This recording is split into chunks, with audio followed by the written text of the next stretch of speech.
HMI ke-78 dengan tema HMI untuk kedaulatan bangsa.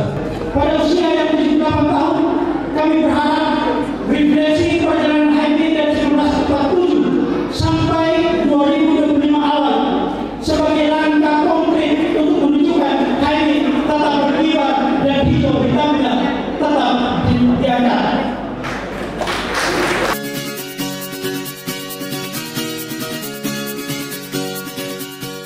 Malam ini kita berdiri sejenak melihat historis perjalanan kita masa lalu, romantisme, dan hari ini kita berdiri, kita melihat fakta apa sesungguhnya, seberapa mampu lagi, seberapa kuat lagi kemampuan kita bertahan untuk melangkah di tengah tantangan eksternal yang luar biasa. Oleh karena itu, malam festival hari ini adalah kita lakukan refleksi perjalanan masa lampau HMI hari ini dan kita menatap masa depan. Oleh Pak Zur Rahman menyebutkan bahwa masa lalu, kini dan yang akan datang itu tidak ada cara yang memisahkan. Masa lampau kita kembali ke belakang, kita masuk di bilik-bilik intelektual perjalanan HMI. Kemudian kita berdiri hari ini sebagai fakta mengukur kemampuan diri kita, seberapa kuat kita berjalan untuk menghadapi masa depan yang penuh dengan tantangan ini. Kenapa? Karena keberadaan umat, bangsa dan negara ini masih menuntut peran dan kehadiran himpunan mahasiswa Islam. Oleh karena itu, walaupun sudah di usia 78 tahun, untuk ukuran manusia itu usia yang sudah tua. Tapi ukuran organisasi, apalagi setingkat HMI, adalah belum tua. Kenapa? Karena tugas sejarah kita belum selesai. Sepanjang bangsa dan negara ini belum mencapai titik adil dan makmur, sepanjang itu juga tugas HMI belum selesai. Oleh karena itu, inilah salah satu tantangan untuk HMI ke depan. Ada 3 landasan nilai yang disampaikan kepada adik-adik. Landasan nilai yang bersifat ideologis. Ada di cara pandang HMI adalah Islam secara sistem nilai maupun Islam secara ideologis. Ini nilai yang apa itu? Kalau Islam sebagai nilai berarti itu turunan dari yang di atas melalui kitab suci. Harus kita patuhi. Kalau dia larang jangan curi, ya jangan curi. Kalau dia anjurkan jujur, ya jujur. Nilai. Beda dengan Islam secara ideologis. Karena ketokohan yang ada di dalam HMI akhirnya kita mengikuti sampai hari ini ada dalam NDP. Itu sudah tuntas kita pelajari. Landasan nilai yang kedua adalah landasan nilai yang bersifat politis. Itu ada dalam tafsir tujuan.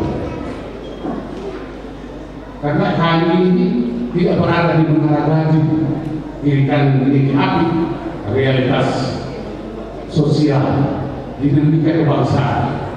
Kalau kita alpa dengan situasi seperti apa HMI? HMI bukan sekedar perkumpulan seremonial, komperca, munas, kongres. Setelah itu selesai, HMI tidak mengganggu Kalau kami itu ada alumni, para alumni yang sudah selesai berhari. Kalau HMI itu ada menyandang status mahasiswa, ada kritis, sehingga kita harus menjawab tantangan dari buku Prof. Arusai Sudoku, hilangnya tradisi intelektual dan gerakan di HMI. Ini tekanan yang cukup besar. Makanya saya bilang tadi, bukan hanya kita potret masa lalu, tapi kita dapat hari ini untuk menatap masa depan. Jangan sampai kita bangga dengan kebesaran masa lalu, tapi kita menatap masa depan dengan legitimasi diri yang kosong. Oleh karena itu, adik-adik sekalian, saya harapkan agar tidak lupa dengan situasi kondisi bangsa hari ini. Landasan nilai yang ketiga adalah landasan nilai yang bersifat sosiologis, realitas. Salah satu realitas, kalau kita kembali ke kita HMI soal keislaman dan keindonesiaan, salah satu yang harus ditafsirkan secara terus-menerus oleh HMI adalah soal Islam.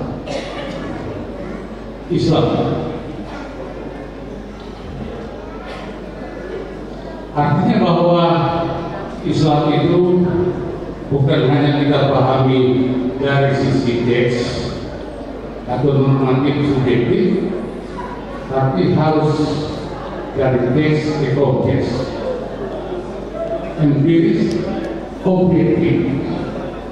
objektifikasi terhadap teks-teks dalam kitab suci Al-Quran. Kita bawa keluar dengan keilmuan yang baik. Dan Islam ini luas. Islam kita pahami secara pribadi, personal, itu hubungan seseorang dengan Tuhan dalam bentuk transaksi, tidak ada pihak yang intervensi. Tapi kalau Islam ideal atau Islam historis, itu Islam yang telah ditafsirkan di sistematisasi. Oleh karena itu, kita juga tidak kaku di dalam teks-teks kita suci, tetapi bagaimana dari teks kita geser ke konteks secara empiris, objektif. Artinya bahwa Islam yang kita anut memberi penyampaian kebaikan kepada kita semua, kebaikan dan rahmatan lil alamin, itu penuh manfaat, bukan hanya hari ini sampai dengan masa-masa yang akan. Baik, Abang Bunda, tidak semua yang saya hormati, saya pikir demikian sambutan singkat saya.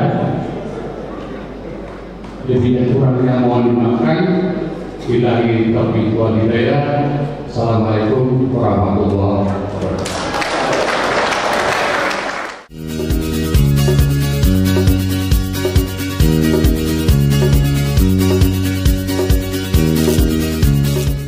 Saudara yang saya cintai, kita sudah sampai usia 78, usia yang tidak muda, yang oleh Al-Quran dalam surat Yasin itu digambarkan wa man nu'ammirhu nunakishu fil khalq afala yaqilun.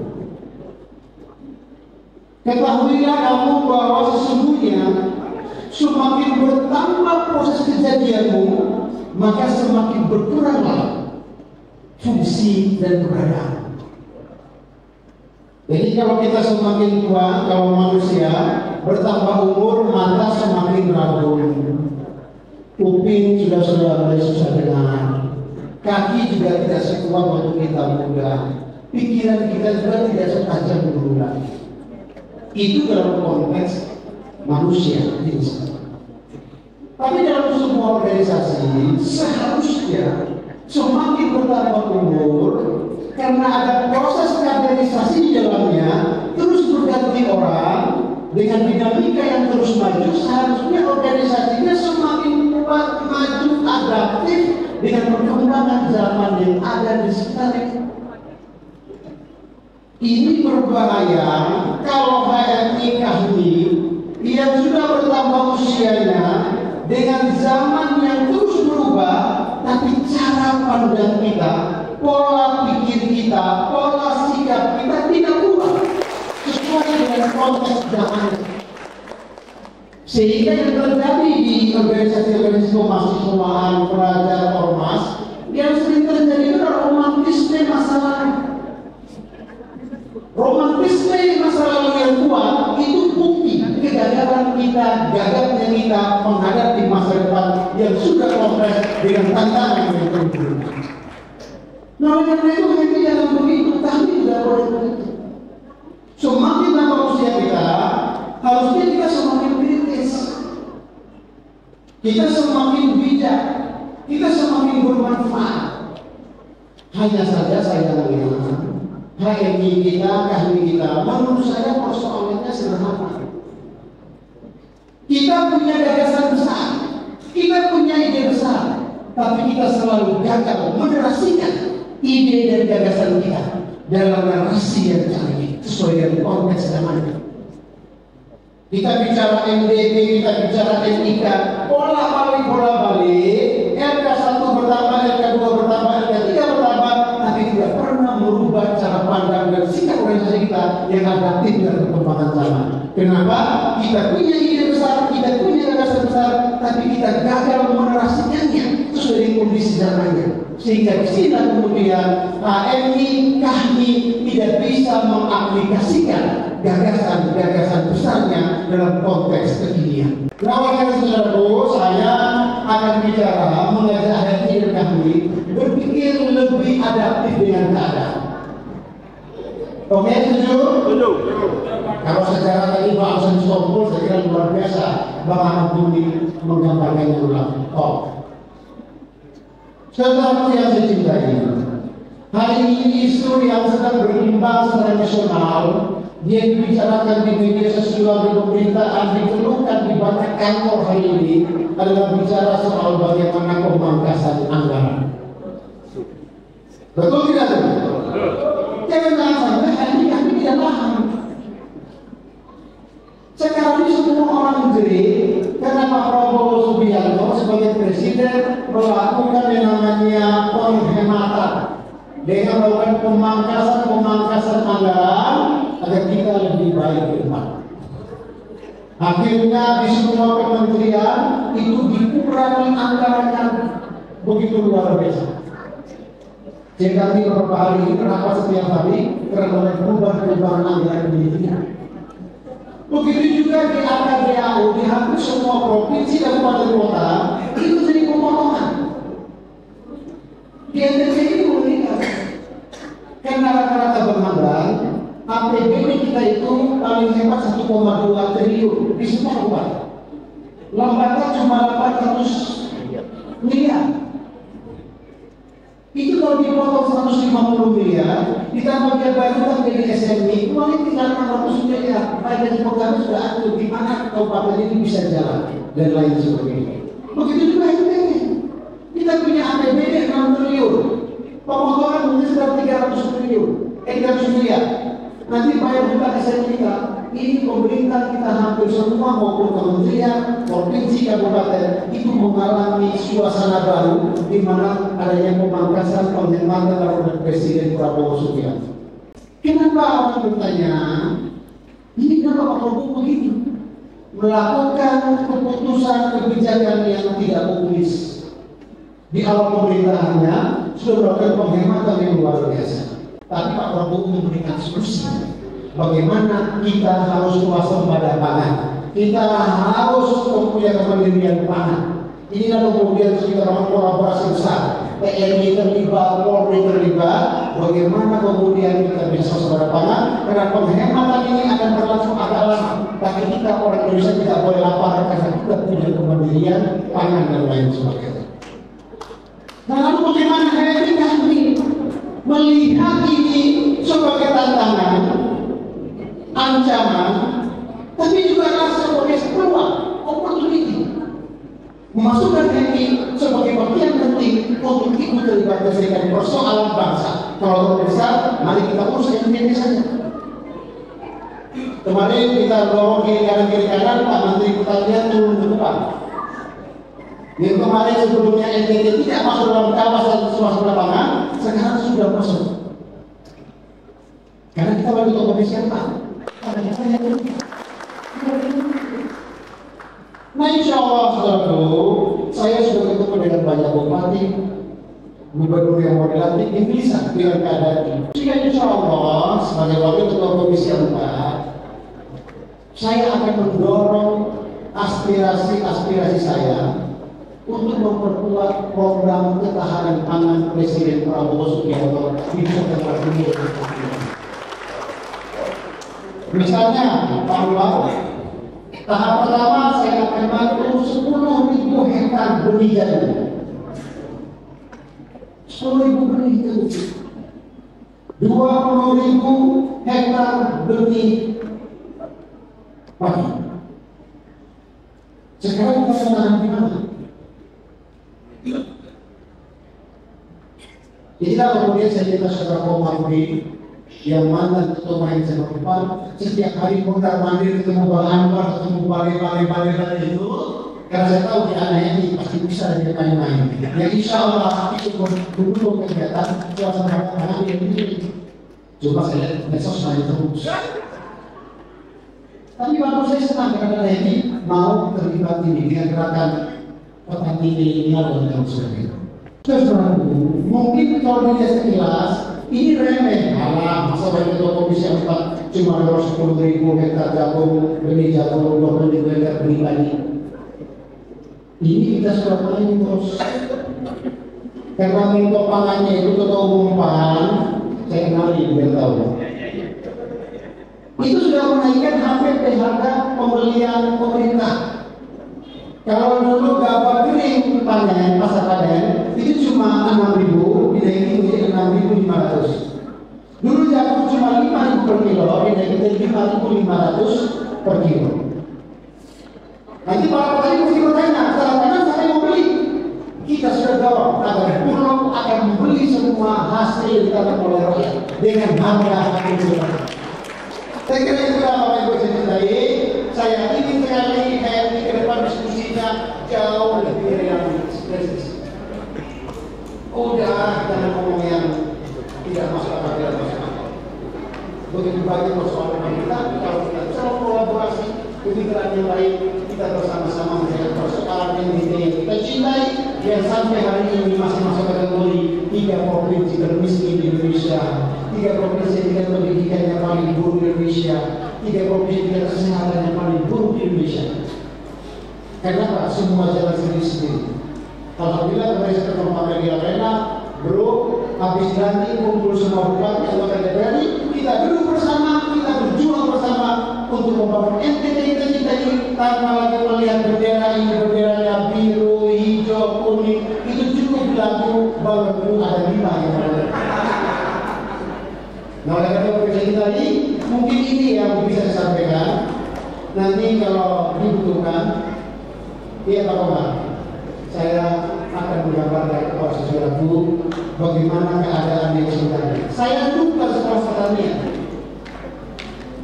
tapi tiap tahun saya belajar agar posisi komisi 4 supaya itu bisa bermanfaat buat NTT. Dan Pak Muhyi, saya tidak urus cuma NTT 1, walaupun kalau saya NTT 1 tiap hari saya buka dari Malaka sampai saya urus hanya Pak. Karena menurut saya sebagai DPR saya bukan cuma NTT 1, tapi saya bimbing semua dan saya ingin mengambil dari itu NTT karena jabatan ini kalau kesempatan yang baik saya mengambil. Contoh terakhir saya kasih analogi. Beberapa waktu lalu saya kemudian turun, saya undang Indonesia. Jadi kita kepada Bank Indonesia, Pak Agus tolong kumpulin pemikir-pemikir undangan, kemudian dari BRI, kemudian dari bank-bank negara, kemudian dari pengusaha-pengusaha pertanian, kepala dinas pertanian, Bulog, kemudian BEMI, ya, Sinulini, kemudian keuskupan, kemudian MUI, kita FGD di Bank Indonesia selama 4 jam. Bicara bagaimana mereka akan memajukan pertanian di NTB. Kita rapat 4 jam Anda. Data saya sudah sinkron. Data pertanian dengan BPS itu beda. Lebih kecil di BPS sehingga pemerintah pusat melihat NTB tidak punya potensi sehingga anggaran kecil di sini. Ini yang kita buka lagi agar kita kemudian menjadi prioritas untuk membangun depan. Kemudian ada pemahaman-pemahaman itu banyak sekali. Contoh dari undangan dan BRI menyampaikan kepada saya, Pak Yohan, salah satu konsumsi kita terbesar di NTT adalah bapak ibu yang makan Filipina. Berapa angkanya? 1 tahun 7 triliun uang kita keluar untuk beli Filipina, belinya di Lampung. Saya bilang yang benar bos, benar. Bapak ibu saja, ibu-ibu satu hari bisa makan konsumsi Filipina 7.000 per orang. Kalau kita ini kerjanya semua selama 1 tahun, itu ketemu angka 7 triliun. Belanja Filipina orang NTT ke Lampung dan luar daerah itu hampir 7 triliun uang kita keluar dari Filipina. Itu belum berapa lagi Pak. Bayangkan tuh, 7 triliun itu lebih besar daripada APBD NTT. Yang PAD kita itu kecil sekali. Tapi heran pemerintah provinsi, kabupaten tidak pernah berpikir soal pindah agar uang itu berputar di sini. Dan banyak sekali yang lain yang saya bahwa sesungguhnya ini punya potensi yang luar biasa lebih kaya daripada Bali, daripada NTB. Tapi kalau salah pola terus ini, ya kita begini terus. Kenapa salah pola maklum? Mungkin karena yang bupati gubernur bukan Cipayung. Kita cukup kita gubernurnya kayak Cipayung, bupati Sika juga kayak tadi, ya yang lain-lain. Kalau HMI berat lah ya bupati. Jadi anggota DPR saja. Paling hebat benar di desa. Bawaslu, KPU, menurut saya sudahlah. Kita harus berpikir dari kelas agar keberadaan kita benar-benar memberi manfaat bagi kemajuan masyarakat Indonesia. Kita cintai dan saya ingin sekali HMI, MPRI, DKI, IMM itu kemudian mengambil peran. Bahwa ini tantangan besar, tidak mudah, tapi ada kesempatan agar Anda jadi orang hebat.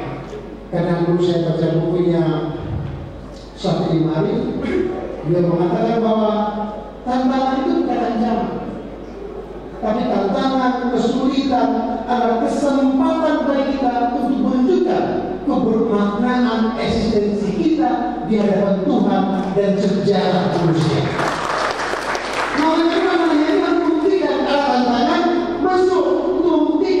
Bahwa kita ini sebagai nabi Tuhan itu pantas, ya, bahwa kita ini manusia itu boleh, pertanggungjawabannya ada. Itulah yang kemudian dalam HMI dalam konteks kepemimpinan Islam disebut dengan siasat di dunia wirasatul din. Bila itu hidayah, wassalamualaikum warahmatullahi wabarakatuh.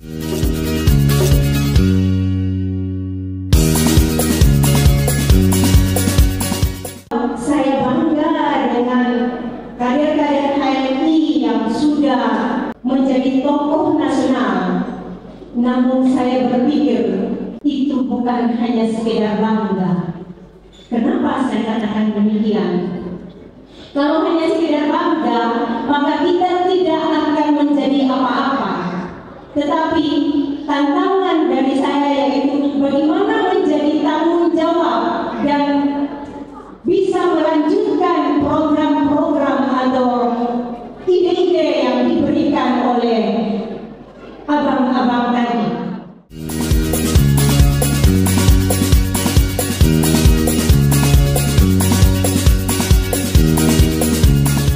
Kita punya peluang kesempatan jauh lebih banyak. Yang penting kita mau berjuang seperti ini. dokter kita selama ini yang berusaha bahwa kalau kita mau bekerja, berjuang, ikhlas, saya yakin pasti ada jalannya.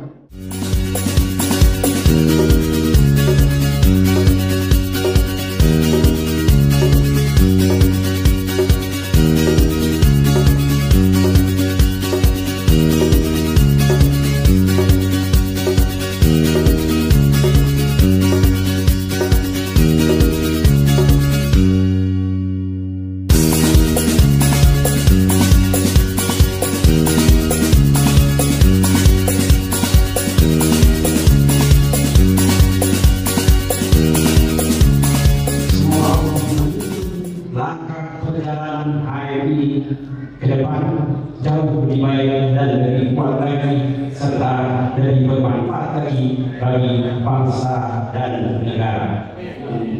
Allah ya Allah, malam hari ini kami keluarga besar Hijau Hitam ada di dalam momen memperingati Dis Natalis HMI yang ke-78. Ya Allah, berkahilah perjalanan organisasi ini dan orang-orang yang ada di dalamnya. Tunjukilah hal baik kepada mereka untuk memberikan hal-hal yang terbaik, baik dari dirinya, keluarganya, masyarakat dan bangsanya.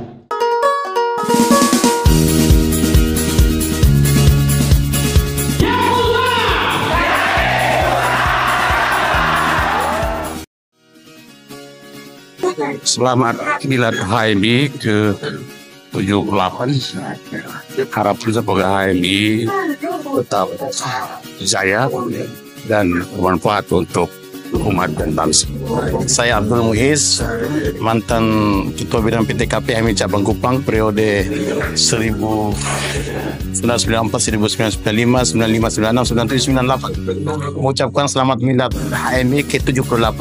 Semoga HMI semakin terdepan, semakin dipercaya menjadi pemimpin di bangsa ini seperti harapan Bang Laksam Pane, harapan masyarakat Indonesia. HMI. Oke, Assalamualaikum warahmatullahi wabarakatuh. Selamat milad HMI yang ke-78. Semoga HMI semakin berjaya, Kohati juga semakin jaya. Kami Forhati akan selalu mendampingi. Ya, Abdul Syukur, mantan Ketua Umum Komisariat Hukum Dana periode 2004-2005, mengucapkan selamat milad HMI ke-78 tahun. Semoga HMI bisa maju ke depan dan mencetak kader-kader pemimpin bangsa dan negara. Saya Wahid Aman, mantan Ketua Umum HMI Cabang Kupang periode 2000-2021. Saat ini menjabat sebagai salah satu presidium KHMI Majelis Daerah Kota Kupang. Saya mengucapkan selamat milad Himpunan Mahasiswa Islam HMI yang ke-78. Semoga ke depan HMI tetap jaya dan mengambil peran penting dalam urusan keumatan, kebangsaan, dan keindonesiaan. Saya mengucapkan selamat Dis Natalis Himpunan Mahasiswa Islam yang ke-78. Di usia yang ke-78 ini harapannya HMI harus tetap muda, harus tetap progresif, menyuarakan suara keumatan dan kebangsaan. Selamat Dis Natalis untuk HMI yang ke-78. Tetap jaya, sukses. Dari pribadi terima kasih HMI. Sekali lagi terima kasih HMI, yakin usaha sampai. Bismillahirrahmanirrahim. Assalamualaikum warahmatullahi wabarakatuh. Selamat milad Himpunan Mahasiswa Islam tercinta yang ke-78. Semoga perkaderan terus terjaga dan semoga lebih bermanfaat buat umat, bangsa, dan negara. Terima kasih. Assalamualaikum warahmatullahi wabarakatuh. Kami pada malam ini mengucapkan milad HMI ke-78 bertepatan dengan hari ulang tahun saya pada malam hari ini. Alhamdulillah, dan Natalis malam hari ini kami mengharapkan agar HMI tetap berkesinambungan dalam berjuang untuk mengadvokasi kepentingan masyarakat, dan kami mengharapkan agar Kahmi tetap mengawalnya dan Forhati tetap mendampinginya agar HMI ke depan tetap bersemangat. Kahmi oke, Forhati di hati, HMI jaya selalu. Yakin usaha sampai. Saya Maruf Ako.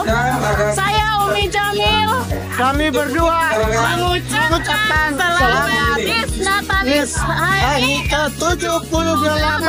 Kami dari Komisariat Widiaman mengucapkan Milad HMI yang ke-78.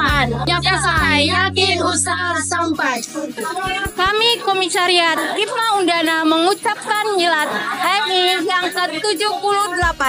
Yakusa, yakin usaha sampai. Hipma, solid, solid, solid. Kami dari Komisariat Hukum Undana mengucapkan selamat Milad HMI ke-78. Yakusa, yakin usaha sampai. Kami dari Komisariat Hipertatif mengucapkan selamat ulang tahun HMI yang ke-78. Saya selalu good job